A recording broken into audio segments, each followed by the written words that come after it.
My hands weren't shaking as I held the champagne glass at my own 72nd birthday party, even though my son Michael had just announced to a room full of family and friends that they were selling my house.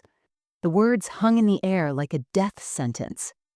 "We're selling your house, Mom," my daughter-in-law Jennifer had said with a smile that didn't reach her eyes, her manicured hand resting possessively on my antique dining table. Everyone gasped. My sister Helen dropped her fork. My neighbor Carol's mouth fell open, but I just smiled, reached into my cardigan pocket, and pulled out a cream-colored envelope I'd been carrying for 3 weeks. "That's wonderful, dear," I said calmly, my voice steady as a rock. "But before you call any realtors, perhaps you should open this envelope first." What happened next would teach them that underestimating a grandmother was the worst mistake they'd ever make. Before we start, let us know in the comments where you're watching from. Don't forget to like, share, and subscribe for more powerful stories. My name is Margaret Thompson, and until that moment, everyone in that room thought they knew exactly who I was. The sweet old widow who baked cookies for church fundraisers. The grandmother who never missed a school play. The retired teacher who still kept candy in her purse for any child who crossed her path. They saw my gray hair, always neatly pinned back, my reading glasses on a chain around my neck, and my husband George's wedding ring that I still wore 3 years after cancer took him from me. They saw a fragile elderly woman living alone in a 4-bedroom house that seemed too big for one person. What they didn't see was the woman who had raised a son single-handedly for 5 years while George was deployed overseas. They didn't see the teacher who had faced down angry parents, budget cuts, and 30 teenagers at a time for 45 years. They forgot that before I was a sweet grandmother, I was Margaret Ann Sullivan, who graduated summa cum laude with a mathematics degree in 1974, when most women were told to study home economics. This house they wanted to sell? George and I built it with our bare hands in 1978, laying every brick, painting every wall, planning every corner with love and sweat. I had given Michael everything. When he was 7 and wanted piano lessons we couldn't afford, I took a second job tutoring in the evenings. When he got into Columbia for business school, I emptied my retirement fund without hesitation. Just last year, when he and Jennifer came to me with tears in their eyes about their struggling startup, I handed them a check for $50,000, nearly everything George had left me except for the house. "Family helps family," I had said then, hugging them both. The house wasn't just property to me. It was where George had carved our initials into the oak tree he planted on our first anniversary. It was where Michael took his first steps in the kitchen while I was making Thanksgiving dinner. It was where my mother spent her last days, comfortable in the guest room that caught the morning sun. Every creak in the floorboards, every faded mark on the walls told a story of a life well lived. The garden outside still grew the tomatoes George had taught me to cultivate, the ones I used every Sunday for the pasta sauce that had brought my family to my table for 30 years. But standing there at my birthday party, looking at my son's eager face as he discussed my future, like I wasn't in the room, I realized that to him, I had become nothing more than an obstacle between him and $800,000 worth of real estate. Life before that birthday party had a rhythm as comfortable as my favorite Mozart sonata playing softly from George's old radio in the kitchen. Every morning at 6 o'clock sharp, I would wake up without an alarm, my body still trained from decades of getting to school before the first bell. The house would be quiet except for the grandfather clock in the hallway, the one George's father had built by hand in 1952.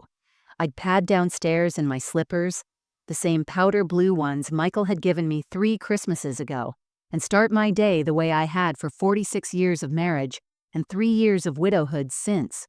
Coffee first, always in George's navy mug with the chip on the handle from when Michael knocked it off the counter as a teenager.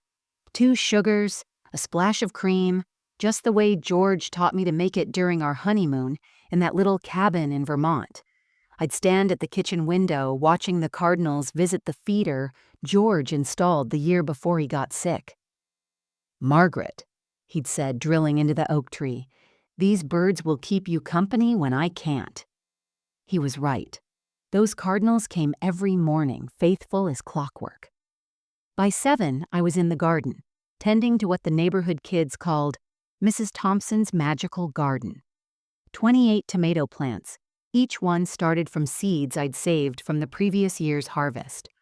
Green beans climbing the same trellises George welded in his workshop, herbs growing in the raised beds he built when my arthritis made it hard to kneel. That garden fed not just me, but half the neighborhood. Every August, my kitchen turned into a canning factory, and by September, everyone on Maple Street had jars of my sauce, pickles, and preserves. Wednesdays meant volunteering at St. Mary's Food Bank from 9 to noon. I'd been doing it for 15 years, ever since I retired. Father Murphy always said I had a gift for making people feel dignified even when they needed help. "Margaret, you look them in the eye," he'd say. "That matters more than the food sometimes." After the food bank, I'd stop by the elementary school where I used to teach. Principal Davidson still called me when they had a student struggling with math. "Nobody explains fractions like Mrs. Thompson," she'd tell the worried parents. Thursdays were for grocery, shopping and visiting George at Riverside Cemetery. I'd bring fresh flowers from the garden and sit on the bench, his Marine buddies installed, telling him about Michael's latest business venture or how big the grandchildren were getting. "Jennifer's teaching Madison to play violin," I'd tell the headstone. "Remember how you always wanted a musician in the family?" Sometimes I'd stay until the groundskeeper, Tony, gently reminded me they were closing. But Sundays were sacred. Every week, without fail, the house filled with life. Michael, Jennifer, and their 2 kids would arrive at 4 o'clock. Madison, 13 and all legs and attitude, would still hug me first before remembering she was too cool for Grandma. 10-year-old Tyler would race straight to the cookie jar, knowing I'd made his favorite chocolate chip cookies that morning. The dining room table, the one George and I bought at an estate sale and refinished together, would groan under the weight of pot roast, mashed potatoes, green beans from the garden, and homemade rolls. Jennifer would always offer to help, but I'd wave her away. "You work all week, dear. Let me do this." Michael would sit in George's old recliner, checking emails while the kids did homework at the coffee table. These Sunday dinners were my anchor, proof that everything I'd built, everything I'd sacrificed, had been worth it. The house would echo with laughter, arguments about video games, and stories from school. This was my life. Simple, purposeful, and full of the quiet satisfaction that comes from knowing you're exactly where you belong. The first crack in my peaceful world appeared on a humid Thursday in July, exactly 3 months before my birthday party. Jennifer had come over alone, which was unusual. She said she wanted to help me organize the attic, but I found her in George's study instead, taking pictures of the built-in bookshelves with her phone. "These are gorgeous craftsmanship," she said when I walked in, her smile just a beat too quick. "I'm showing my friend who's renovating." But something about the way she quickly tucked her phone away made my stomach tighten just slightly, like when you miss a step going downstairs but catch yourself. A week later, Michael called during Jeopardy, which he knew was sacred time for me. His questions seemed casual enough, but they had an edge I couldn't quite place. "Mom, do you remember what Dad paid in property taxes last year?" When I asked why, he said he was doing research for a client. Then came, "Is the house fully paid off?" and followed by, "You have homeowners insurance, right? What company?" Each question felt like someone gently pressing on a bruise, not quite painful, but definitely uncomfortable. I answered him, of course. He was my son. But after I hung up, I sat in George's chair for a long time, the TV forgotten, wondering why my boy suddenly needed to know so much about my finances. The third incident happened during Sunday dinner in early August. I was bringing out the apple pie when I heard Jennifer whisper to Michael in the living room, "She won't need all this space forever." Michael's response was muffled, but I caught the words timing and market value. When I entered with dessert, their conversation stopped abruptly, replaced by bright smiles and Jennifer gushing about how beautiful the pie looked. But Madison, My observant granddaughter looked between her parents with that teenage expression that said she'd noticed the sudden shift, too. Then there were the real estate magazines. I found one tucked between the sofa cushions after they left one Sunday. It was folded open to an article about maximizing profit from inherited properties. My heart skipped, but I told myself Michael must have been reading it for his business. Real estate development was part of what he did after all. Still, the word inherited stuck in my throat like a fishbone. George had only been gone 3 years. Was Michael already thinking about what would happen when I was gone too? The visiting increased too. Jennifer started dropping by randomly during the week, always with an excuse. She needed my recipe for pot roast. She wanted to borrow my good china for a dinner party. Could she look through the old photo albums? But I'd catch her studying things, running her fingers along the crown molding, checking the windows, examining the hardwood floors like an appraiser. Once, I found her in the basement, supposedly looking for the Christmas decorations in September. "Just planning ahead," she laughed, but her notebook was out, and I glimpsed measurements written down before she snapped it closed. The final straw came when Michael suggested I should give him power of attorney, just as a precaution. We were having coffee in my kitchen, the same spot where he'd done homework for 18 years. "Mom, you're not getting younger. What if something happens? I should be able to pay your bills, make decisions if needed." His tone was patient, like he was explaining something to a child. That's when I knew. The feeling I'd been pushing down, dismissing as paranoid imagination, crystallized into certainty. My son was planning something, and whatever it wasn't for my benefit. But what could I do? Accuse him without proof? Create family drama over suspicions? So I did what I'd always done. I smiled, patted his hand, and said I'd think about it. Meanwhile, my mind was already working, calculating like I was solving one of those algebra problems I used to teach. That night, after Michael's power of attorney suggestion, I couldn't sleep. I lay in the bed George and I had shared for 46 years, staring at the ceiling fan he installed the summer before Madison was born, and told myself I was being ridiculous. This was Michael, my baby boy. The child who used to crawl into this very bed during thunderstorms, his little body shaking until I sang him back to sleep. The son who wrote me letters every week. From college, even when his fraternity brothers teased him about it. How could I suspect him of anything underhanded? I got up at 2 in the morning and went to the photo albums in the living room. There was Michael at 5, missing his front teeth, proudly holding the first tomato he'd grown in my garden. At 10, wearing his Little League uniform I'd stayed up until midnight sewing patches onto. His high school graduation, where he dedicated his valedictorian speech to me, making me cry in front of 500 people. "Everything I am," he'd said into that microphone, his voice cracking, "I owe to my mother, who never gave up on me, even when I gave up on myself." Maybe Jennifer was just interested in interior design. She'd always complimented the house, and she did have that friend who was renovating.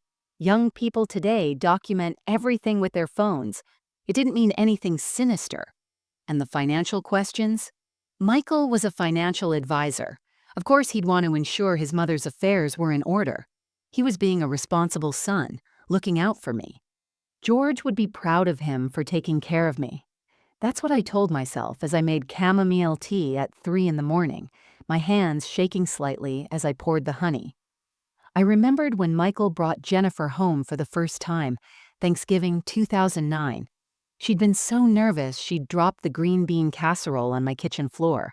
Instead of crying or running away, she'd looked at me with such mortification that I'd laughed and said, "Well, now you're officially part of the family.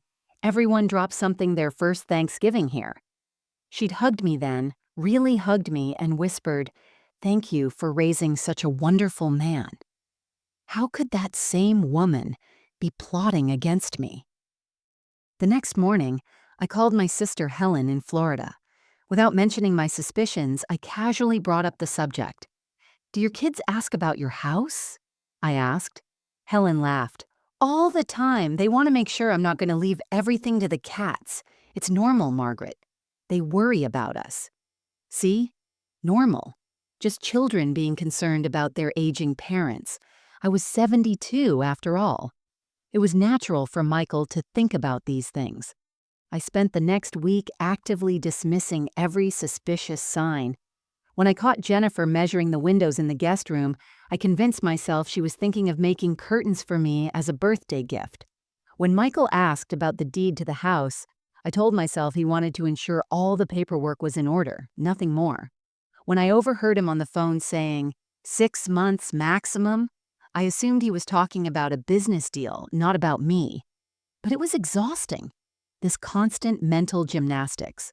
Fighting against my own instincts, quieting the voice in my head that sounded remarkably like George saying, "Margaret, trust your gut. It's never been wrong." I even made an appointment with Dr. Patterson, convinced I might be developing paranoia. Some older people do become unnecessarily suspicious of family, I'd read online. Maybe I was becoming one of those difficult elderly parents you hear about, seeing conspiracies where there was only concern. Still, late at night, when the house was quiet and I couldn't pretend anymore, I knew I was lying to myself. A mother knows her child, knows when something's shifted in their heart. But admitting it meant admitting that I'd failed somehow, that the boy I'd raised had become someone I didn't recognize. The truth has a way of finding you when you're not looking for it. It was the last Tuesday in August, one of those thick, humid afternoons that make your joints ache. Michael had called that morning, frantic. "Mom, I left my laptop at your house during Sunday dinner. It's in a black case. Can you check Dad's study?" I found it easily enough, right where he'd been sitting. He said he'd swing by after his client meeting to pick it up, but asked if I could put it in his car since he was running late. "The door's unlocked. Just toss it on the passenger seat." I walked out to his BMW, the one he'd bought last year, despite telling me business was slow when I'd asked if he needed help with Madison's orthodontist bills. The car chirped when I opened it, that expensive sound that seemed to judge my 10-year-old Honda parked beside it.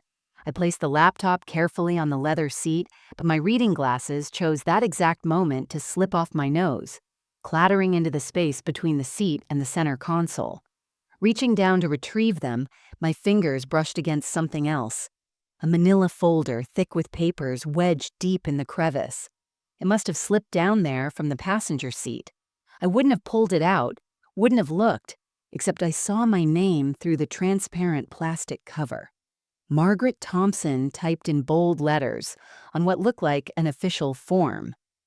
I sat down in the driver's seat, my heart already knowing what my mind refused to accept. The folder was labeled Sunrise Estates in Jennifer's perfect handwriting. Inside, the first document made my blood run cold. It was a real estate listing for luxury condos downtown, the kind with marble countertops and river views. A yellow sticky note was attached. Mom's house valued at $850K by Riverside Realty. Sunrise deposit, $400K needed by October 15th. Jay's brother can get us $900K if we close quickly. My house. They'd already had my house appraised without telling me. $850,000. That's what my life with George, our memories, our blood and sweat, had been reduced to. A number, a down payment on their new life. But it was the second document that broke something inside me. Golden Years Care Home, resident application. My name was already typed in the resident field, Margaret Ann Thompson, age 72, current address, 485 Maple Street. Proposed move-in date, November 1st. They'd filled out everything. My social security number, my Medicare information, my doctor's name.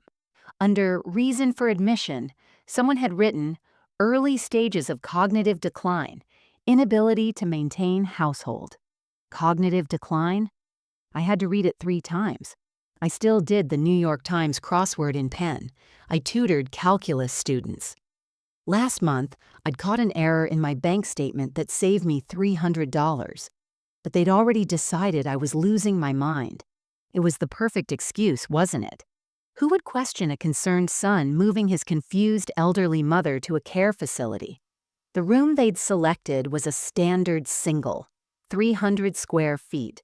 The virtual tour was printed out, showing a narrow bed, a small window, a bathroom with grab bars. This was where my son planned to put me. This sterile box would replace the home where I'd raised him, where George had built him a treehouse, where 4 generations had gathered for Christmas.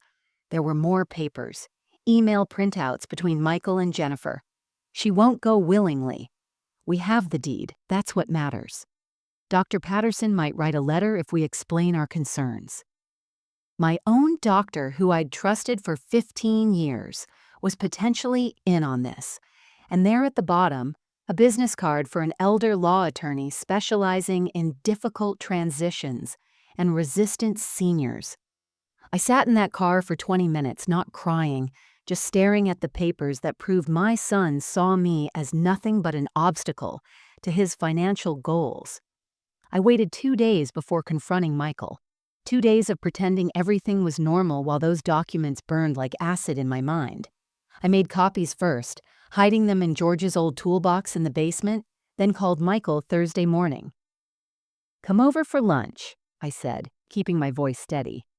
"Just you, I made your favorite chicken salad." He arrived at noon, kissing my cheek like always, smelling of that expensive cologne Jennifer bought him. We sat at the kitchen table, the same place where I'd helped him with homework for 12 years, where I'd taught him to write thank you notes, where I thought I'd taught him to be a decent human being. "Michael," I said, placing the folder between us, "would you like to explain this?" I watched the color drain from his face, then flush red, then settle into something cold I'd never seen before. He didn't deny it. He didn't even look ashamed. Instead, he leaned back in his chair, the one George used to sit in, and crossed his arms like I was the unreasonable one. "How did you get that?" he asked, as if I was the one who'd done something wrong. "That doesn't matter. What matters is that you're planning to sell my home and put me in a facility. My home, Michael. The house your father built." He sighed, running his hand through his hair in that gesture I knew so well, except now it seemed calculated. "Mom, look, you're getting older. You're 72. This house is too big for you. You can't maintain it properly. The gutters need cleaning, the furnace is ancient, the roof will need replacing soon. Do you have any idea what this place is worth? You're sitting on nearly $1 million while living like it's still 1975. So this is about money?" My voice was steady, but my hands were shaking under the table. "It's about being practical," he snapped. And there it was, the real Michael showing through. "Jennifer's pregnant again. Did you know that? No? Well, she is. We need a bigger place. Madison needs her own room Tyler can't share with a baby. And this house? Mom, you use maybe 3 rooms. It's wasteful. Golden Years is a beautiful facility. They have activities, medical care, people your age to talk to. You'll be happier there." "Happier?" I stood up, my chair scraping against the floor George had laid himself. "You think I'll be happier in a 300-square-foot room, eating cafeteria food, waiting to die? This is my home, Michael. Your father's home." "Dad's dead, Mom." The words were brutal, matter of fact. "He's been dead for 3 years. You're living in a shrine, not a home. And technically, I own half this house. Dad left it to both of us, remember? I've been patient letting you stay here, but we need to be realistic about the future." Patient? Letting me stay? I couldn't believe what I was hearing. "I gave you everything. I emptied my savings for your education, your business. Just last year, I gave you $50,000. Michael stood too, towering over me now, using his height the way his father never would have. "And we're grateful for that, Mom. But that was a gift. This is different. This is about doing what's best for everyone. You're not thinking clearly. You haven't been since Dad died. Jennifer and I have noticed things. Confusion, forgetting conversations, leaving the stove on. That's a lie, and you know it." He shrugged. "Dr. Patterson doesn't think so. We've shared our concerns with him. He agrees that a supervised environment might be beneficial. Mom, we can do this the easy way or the hard way, but either way, this house is being sold. You can either cooperate and maintain some dignity, or we can have you declared incompetent. Your choice." The son I'd raised, loved, and sacrificed everything for, looked at me with cold calculation, waiting for my surrender. In that moment, I understood that Michael hadn't just betrayed me. He'd been gone for a long time, replaced by this stranger who saw me as nothing but a problem to be solved and a payday to be collected. After Michael left, slamming my door so hard the windows rattled, I sat at George's desk and began investigating like the mathematician I'd always been. Every problem has variables, patterns, connections. I started with our bank records, the ones from the joint account I'd foolishly kept Michael on for emergencies. Over the past 2 years, there had been small transfers I'd never noticed. $50 here, $200 there, always just below the amount that would trigger an alert. Total stolen. $12,000. The theft had been happening while George was dying, while I was grieving, while I was trusting my son. But that was just the beginning.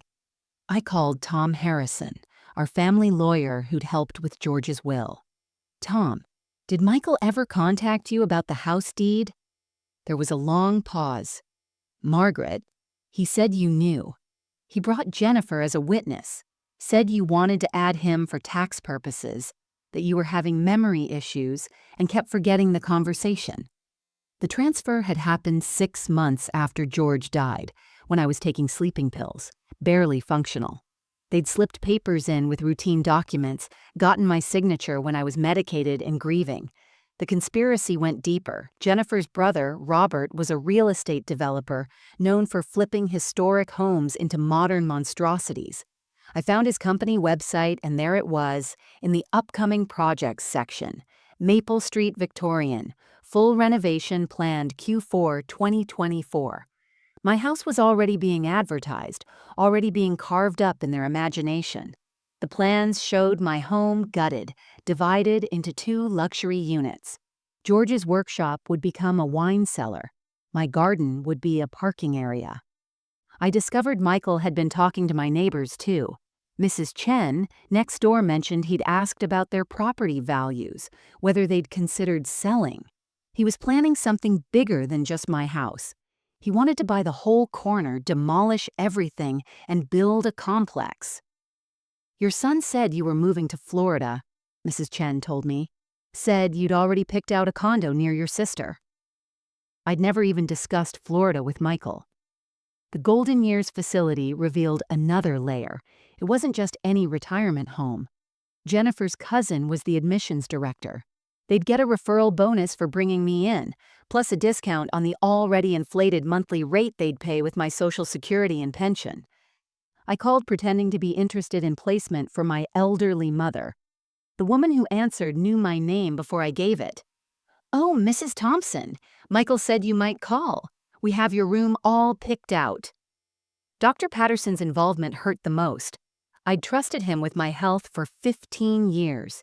His nurse, Sandra, who'd always been kind to me, called that evening. "Mrs. Thompson, I shouldn't be telling you this, but Michael's been pressuring Dr. Patterson to write a competency evaluation. The doctor refused, but Michael's threatening to report some insurance billing issues if he doesn't cooperate. I thought you should know."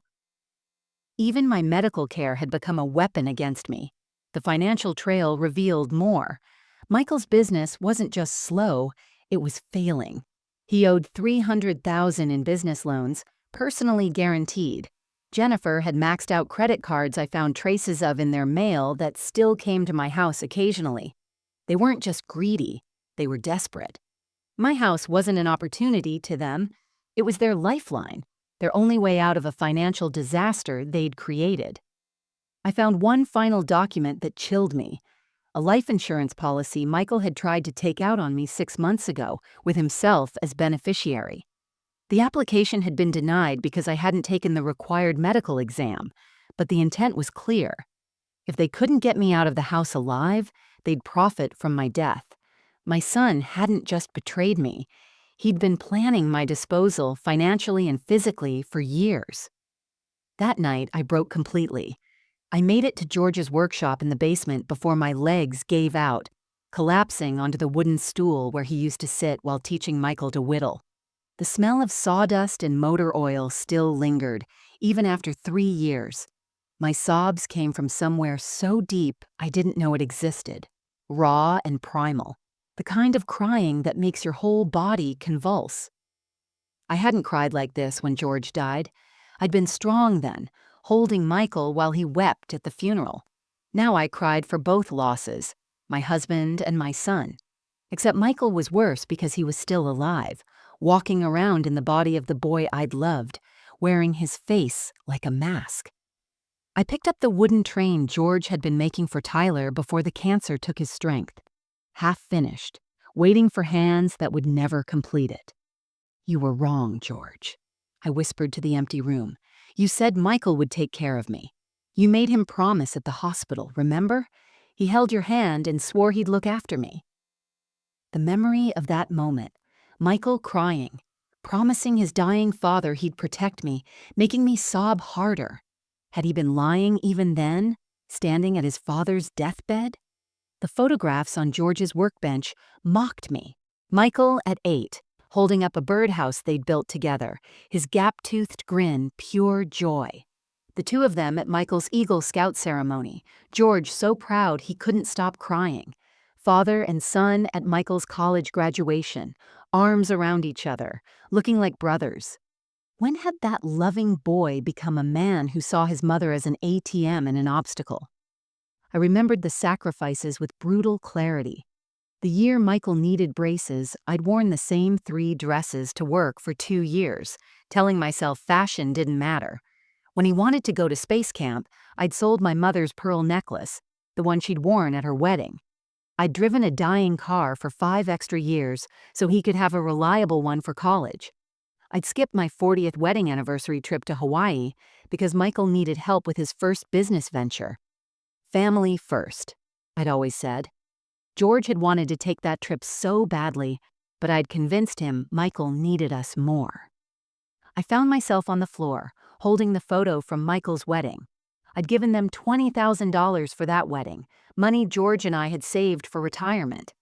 Jennifer had insisted on roses out of season, a designer dress, a country club reception.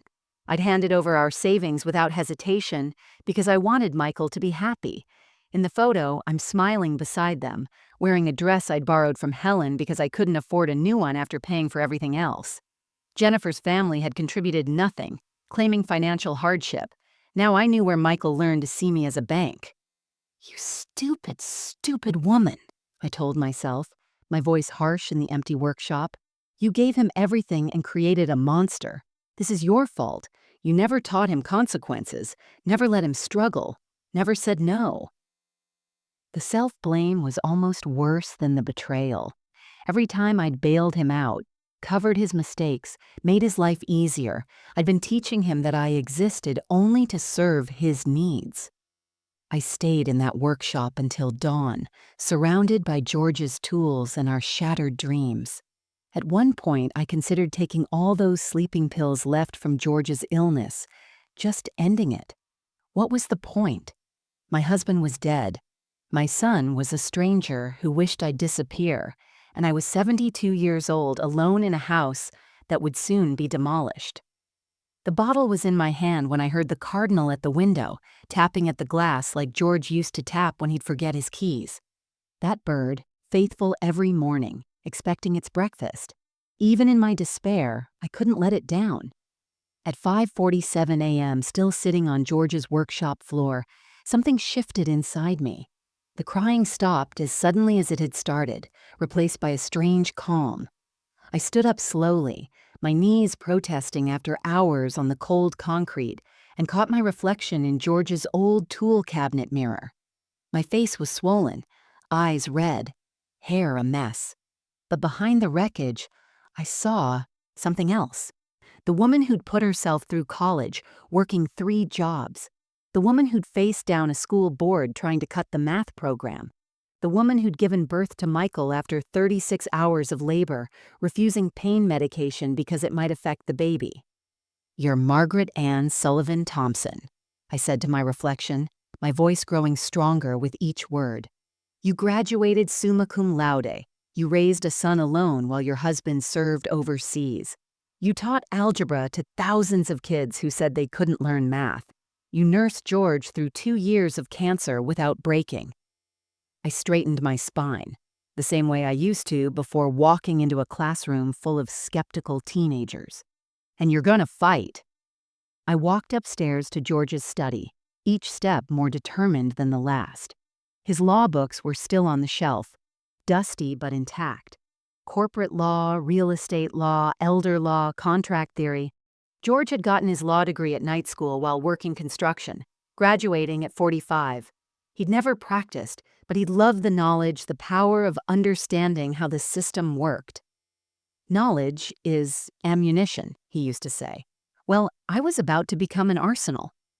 I pulled down the elder law volume first, then opened my laptop.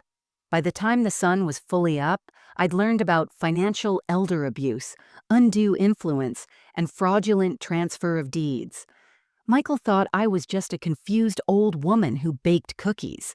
He'd forgotten I'd taught advanced mathematics for 45 years, that I could see patterns, analyze systems, solve complex problems. He'd forgotten that before I was his mother, I was someone who'd fought for everything I'd ever had. The turning point came when I found a case similar to mine, Jacobson v. Jacobson, where a son had tried to force his mother into a nursing home to sell her property. The mother had won, not just keeping her house, but getting damages for emotional distress. The key was documentation, evidence, and staying 3 steps ahead. I could do that.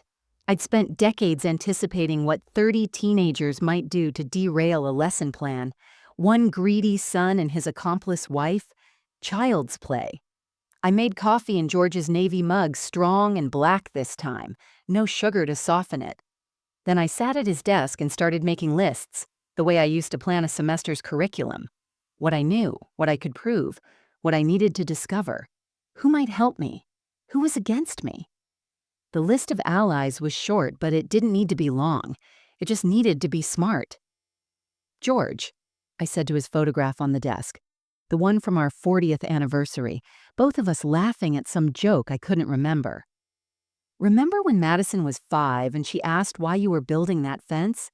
You said, sometimes, sweetheart, you have to protect what's yours from people who think they can just take it. You were talking about the neighbor's dog getting in our garden, but you were right about more than that. I thought about Michael at 16, when he cheated on a calculus test. I'd caught him because I knew his capabilities, knew the answer was beyond what I'd taught him. He'd cried, begged me not to tell George. I'd made him confess to his teacher, take the 0 and learn the material properly. He'd hated me for weeks, but eventually thanked me for teaching him integrity. Apparently that lesson hadn't stuck. But the one about consequences? That was about to be reinforced with interest. By 8 a.m., I'd made my decision. Margaret Thompson, the victim, died on that workshop floor. Margaret Thompson, the warrior, had taken her place. My first move was calculated and careful. I called Sarah Winters, one of my former students from 1987, now a successful estate attorney in the city. "Mrs. Thompson," she exclaimed when she heard my voice, "you're the reason I passed the bar exam. You taught me that every problem has a solution if you work through it systematically." I told her I needed a consultation about a sensitive family matter. "Come tomorrow at 7 a.m., she said immediately, before official office hours, off the books. Sarah's office smelled like leather and coffee. Nothing like the sterile Golden Years facility where Michael planned to warehouse me. When I finished explaining everything, showing her my evidence, she leaned back in her chair with the expression I recognized from when she'd finally understood derivatives. "Mrs. Thompson, they made 3 critical mistakes. First, the deed transfer was improperly notarized. Jennifer's notary license had expired 2 weeks before she stamped it. Second, you were on prescribed sedatives at the time, which could invalidate any contract. Third, and this is beautiful, Michael's been using your house as collateral for business loans without your knowledge. That's fraud." We spent 3 hours building a strategy.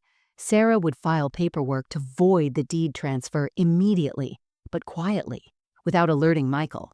She'd also prepare an irrevocable trust that would protect the house permanently, making it impossible for anyone to force a sale while I was alive. But here's the clever part, Sarah smiled, looking exactly like the teenager who'd finally solved a complex equation. We're going to name the grandchildren as beneficiaries, skipping Michael entirely. He can't fight it without looking like he's stealing from his own kids. The next phase required technology. I might have been 72, but I'd learned to use computers when they still took up entire rooms. I ordered a small digital recorder from Amazon, the kind that looked like a pen, and started documenting everything. Every conversation with Michael, every interaction with Jennifer. Michael's arrogance made it easy. He'd call to check on my confusion, and I'd play along, letting him think I was deteriorating while recording his lies and threats. The real goldmine came when I decided to investigate Michael's business more thoroughly. I still had access to his old email account from when I'd helped him set up his company 5 years ago. He'd never changed the recovery email from mine. What I found made my blood run cold, but my resolve strengthen. Michael hadn't just been struggling financially. He'd been embezzling from his business partners, moving client funds into personal accounts, falsifying investment returns. There were emails discussing how to hide assets, how to blame a junior employee if caught. My son wasn't just greedy, he was a criminal. I printed everything, organized it chronologically, cross-referenced it with bank statements. 23 instances of fraud, totaling over $400,000. His business partners thought they were losing money to bad investments. They had no idea their trusted colleague was robbing them blind. This evidence became my nuclear option. Tucked into a cream-colored envelope I bought specifically for my birthday party. The final piece of my plan was psychological. I started playing a role, letting Michael and Jennifer think they were winning. I'd occasionally forget things during our conversations, act confused about dates, seem overwhelmed by simple tasks. "Oh, Jennifer, you're so right. This house is getting to be too much." I'd sigh during Sunday dinner, watching them exchange triumphant glances. I even toured Golden Years with Jennifer, nodding pleasantly while she gushed about the amenities, all while recording her admitting they'd already paid a deposit using money they'd stolen from my account. George always said the best trap is one the prey walks into willingly, thinking they're heading for a feast. By the time I was done preparing, I had enough evidence to destroy Michael's career, criminally prosecute him, and ensure he'd never see a penny from my estate. But more importantly, I had the power to expose him for what he really was, in front of everyone who still believed he was the devoted son. The morning of my 72nd birthday arrived with unusual clarity, one of those perfect October days that made the maple trees in my yard glow like flames. I woke at 5, too wired to sleep, and spent an hour in George's chair, holding the cream envelope that contained Michael's destruction. Everything had led to this moment. Sarah Winters had filed the legal paperwork yesterday afternoon. The trust was ironclad. The evidence was indisputable. The trap was set. I decorated the house myself, despite Jennifer's offer to help, which I knew meant scope out what they planned to sell. Every detail was intentional. George's military medals displayed prominently. Photo collages of Michael's childhood covering the dining room wall, reminding everyone who he used to be. The good china, my mother's crystal, the silver George's parents gave us for our wedding. If they were going to announce the sale of my home, they'd do it surrounded by exactly what they were trying to steal. The guests started arriving at 4. I'd been strategic with the invitation list. My sister Helen had flown up from Florida, still clueless about the family drama, but fiercely protective. "You look different, Margaret," she said, studying me. Stronger, somehow. Mrs. Chen from next door came with her husband, both of whom Michael had tried to convince I was senile. Father Murphy was there, the food bank volunteers, 3 of Michael's business partners I'd secretly invited, including James Harrison, the senior partner who'd invested the most. They thought they were attending a simple birthday party. They had no idea they were about to witness a public execution. Sarah Winters arrived at 4:30, introducing herself as an old family friend. though her sharp suit and briefcase suggested otherwise. I'd also invited Detective Raymond from the Financial Crimes Unit, telling him I was concerned about elder abuse and asking him to attend as a personal favor. He stood near the kitchen, looking like someone's uncle in his casual clothes, but his eyes missed nothing. The special guests were all in place, mingling with regular family and friends, a jury that didn't know they'd been assembled. Madison arrived first from Michael's family, hugging me tight. "Happy birthday, Grandma. Mom and Dad are running late. They said they have a surprise for you." Oh, I knew about their surprise. Tyler ran straight to the cookie jar as always, and I let him take 3, knowing this might be the last time I'd see my grandchildren for a while. The thought almost broke my resolve, but then I remembered these children deserved to know who their parents really were, even if that knowledge came with pain. At 5:15, Michael's BMW pulled into the driveway. Through the window, I watched them sit in the car for 5 minutes. Jennifer touching up her lipstick, Michael checking his phone, probably reviewing their plan. They dressed up for the occasion, Michael in the suit I'd bought him for his first job. Interview, Jennifer in a designer dress that cost more than my monthly expenses. They walked in, carrying a bouquet of flowers and a small gift, all smiles and false warmth. "Happy birthday, Mom," Michael said, kissing my cheek. His cologne couldn't mask the scent of ambition. Jennifer hugged me, her embrace as hollow as her smile. They worked the room, Michael glad-handing his business partners, not knowing they were about to learn where their missing money went. Jennifer chatted with the neighbors, dropping hints about changes coming to the neighborhood and exciting developments for Mom. By 5:45, everyone was gathered in the living room, 73 people packed into the space where George had proposed to me 50 years ago. Michael kept checking his watch, waiting for the perfect moment. At 6:00 sharp, he clinked his champagne glass with a knife, the sound cutting through conversations like a blade.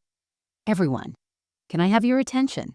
Jennifer and I have an important announcement about Mom's future." The room fell silent. This was it, the moment of truth. I stood by the mantel, the envelope hidden in my cardigan pocket, my hand steady as I touched it.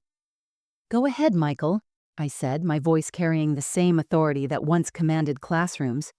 "Tell everyone your plans for your mother." Michael's smile was radiant with false concern as he placed his hand on Jennifer's shoulder. "As you all know, Mom's been living alone since Dad passed, and we've been worried about her. This house has become too much for one person to maintain." Murmurs rippled through the room.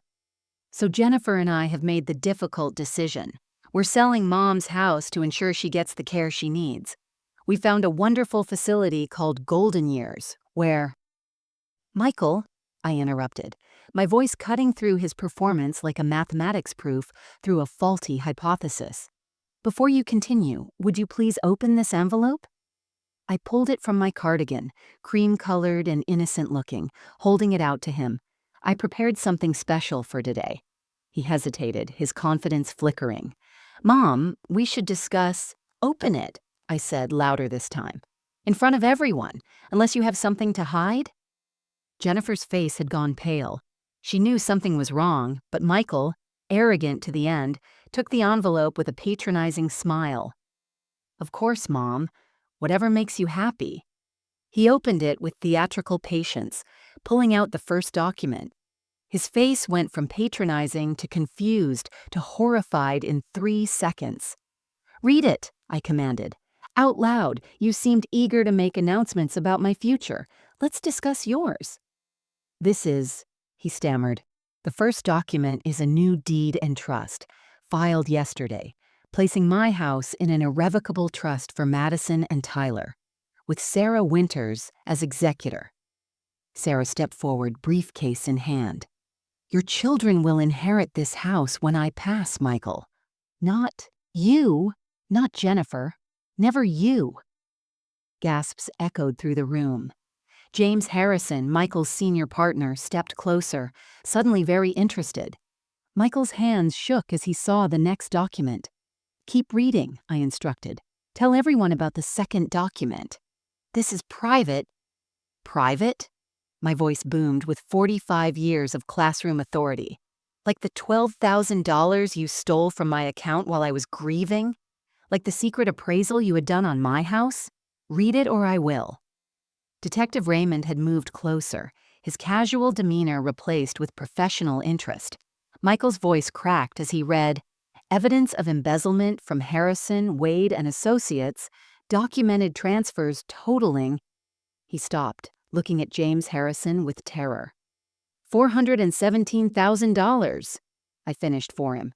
Stolen from your business partners over 2 years. Did you think I couldn't follow a paper trail? I taught calculus, Michael. I know how numbers work. James Harrison snatched the papers from Michael's hands, his face turning purple as he read. You son of a bitch. This is where our investor funds went? You told us it was market losses. Jennifer had started backing toward the door, but Mrs. Chen blocked her path. Going somewhere, dear? Didn't you tell me Mrs. Thompson was moving to Florida? Seems she has other plans. I pulled out my phone and played a recording, my voice filling the room. Jennifer's voice admitting they'd already spent the deposit at Golden Years using money from my account. Michael threatening to have me declared incompetent, both of them laughing about how easy it would be to warehouse the old bat. The third document, I continued, my voice steady as steel, is a police report for elder financial abuse and fraud. Detective Raymond, I believe you'll find everything you need in there. Detective Raymond stepped forward, badge now visible. Michael Thompson, Jennifer Thompson, I need you both to come with me for questioning regarding elder abuse and embezzlement. The room exploded. James Harrison was on the phone with his lawyer. Other business partners were shouting. Helen had grabbed Jennifer's arm, preventing her escape. Father Murphy was comforting Madison and Tyler, who looked shell-shocked. Michael's final words before Detective Raymond let him out were the most honest he'd been in years. How could you do this to me? No, son, I replied, standing straight and proud in my own home. How could you do this to your mother? 6 months later, the Morning Cardinals still visited George's bird feeder, but everything else had changed. The criminal trial had been swift and decisive. Michael received 5 years for embezzlement and elder abuse, with 2 years mandatory before parole. Jennifer, who turned state's witness against him in exchange for probation, filed for divorce before he'd even been transferred to state prison. She moved back to Ohio with her parents, pregnant, and humiliated her designer clothes sold to pay for lawyers. The irony wasn't lost on me that she was now dependent on her elderly parents' charity, experiencing what she'd tried to deny me. The house felt different now, lighter somehow, like opening windows after a long illness. Madison and Tyler lived with me full-time while their parents' divorce proceedings dragged on. The court had granted me temporary custody after Jennifer admitted she couldn't provide stable housing. Madison, now 14, had initially been angry at me for exposing her parents. But one evening, while helping me plant George's tomatoes, she said quietly, "Grandma, I heard them planning it. I should have warned you. I was scared." We held each other in that garden, both of us crying for different reasons, both of us healing. Tyler, resilient at 11, had bounced back quicker. "At least we get Grandma's cookies every day now," he'd announced, making me laugh for the first time in months. He'd taken over George's workshop, and I'd enrolled him in woodworking classes at the community center. Watching him sand a jewelry box he was making for Madison, his tongue poking out in concentration just like George used to do, I saw hope for the next generation. Michael's business partners had recovered most of their money through insurance and lawsuits. James Harrison had personally apologized to me, admitting he'd suspected something was wrong, but ignored the signs. He offered to help manage my finances pro bono, which I politely declined. Sarah Winters handled everything now, having become not just my lawyer, but a friend who came for Sunday dinners, filling the seat Michael had vacated. The neighborhood had rallied around me in ways that still made me tear up. Mrs. Chen brought soup every Wednesday. Father Murphy had Tyler serving as an altar boy and Madison helping with the food bank. The elementary school had welcomed me back as a volunteer tutor with a celebration that made the local news. Retired teacher becomes guardian and guardian angel. The story of what happened at my birthday party had spread, making me something of a local hero, though I was uncomfortable with the attention. I'd started a support group for elder abuse victims that met monthly in my living room. 15 regulars now, sharing stories, resources, and strength. We called ourselves the Dignity Project, and Sarah provided free legal consultations. Last month, we'd helped an 80-year-old veteran save his farm from a predatory nephew. The month before, we'd exposed a home health aide stealing from her patients. We were old, but we were far from helpless. Michael had written me one letter from prison. No apology, just accusations and self-pity. I'd read it once, then placed it in George's workshop fireplace, watching it burn while Madison held my hand. "Your father lost his way," I told her, "but that doesn't mean you will. You have choices he forgot he had." She'd nodded, wise beyond her years, already seeing how greed had poisoned her parents' lives. The house was fuller now than it had been in years. Sunday dinners included Sarah, Mrs. Chen, Father Murphy, and whoever else needed family. The dining room rang with laughter again, different from before, but genuine. Tyler's friends came for homework help. Madison's violin practice filled the evenings. The tomatoes grew just as well as they had when George tended them. Standing in my garden on a spring morning, 6 months after that birthday party, I realized something profound. Michael had tried to take my home, but instead, he'd given me back my life.